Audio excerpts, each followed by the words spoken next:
gumapang ka sa lusak with Vitalac, Sunsilk Damage Repair, and Tiki-Tiki.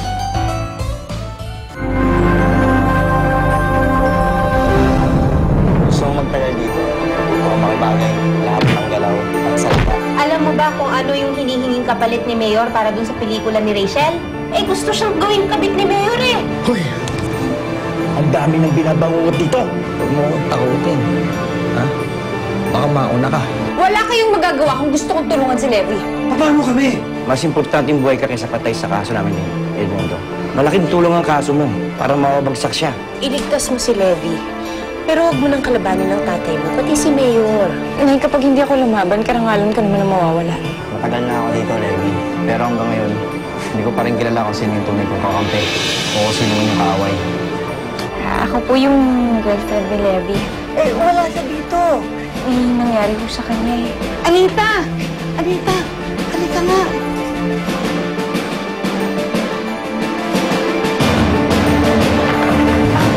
Kayo po yung nanay ni Levi?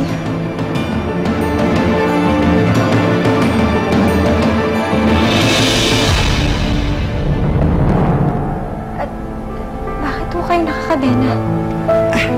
May sakit siya eh. Nay! Siya yung anghel na tumulong sa akin noon.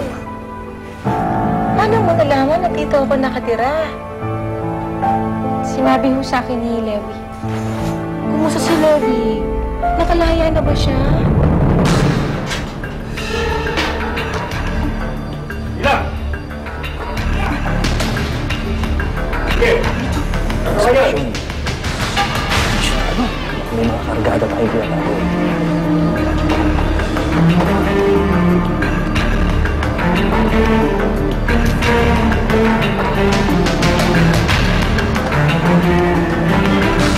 Ano to?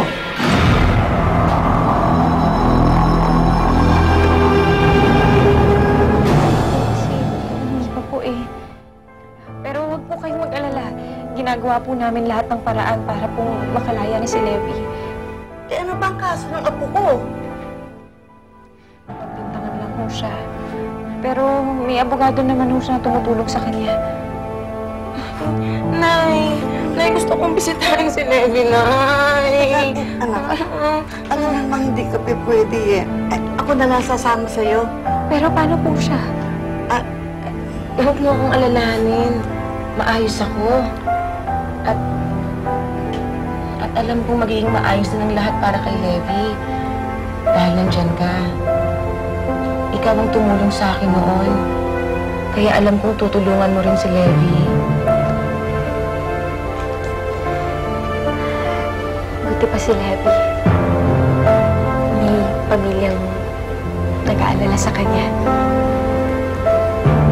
Bakit, Rachel? Wala ka bang pamilya? Rachel, kung ano man ang nararamdaman mo ngayon para sa kanila, mahal ka pa rin nila.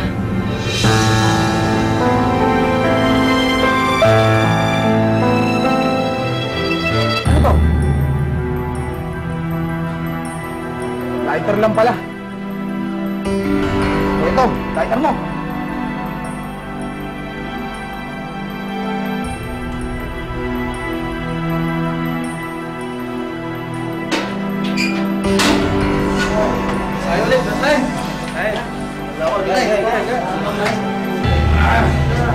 Sarapan ko naman! Kung meron di akong pagkakasulaan. Hindi ko nga alam na magkakaroon ng inspeksyon. Ano yan? Nagkataon lang? Ha? Mabuti lang, mabilis yung kamay ko sa pagkuhan. Ano yan? Kailangan mo to. Kaya ko sarili ko.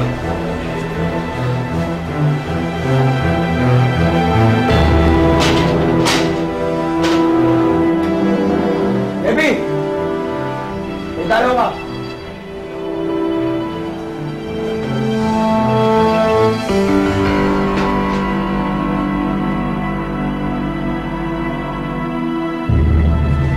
Huwag mag-alala. Hindi ako magkukwento sa mama mo. Paano si Apple? Sabihin ko na lang, paikot-ikot muna tayo. Na hindi ko pa talaga alam kung saan gusto pumunta. Bilisan mo lang. Sige.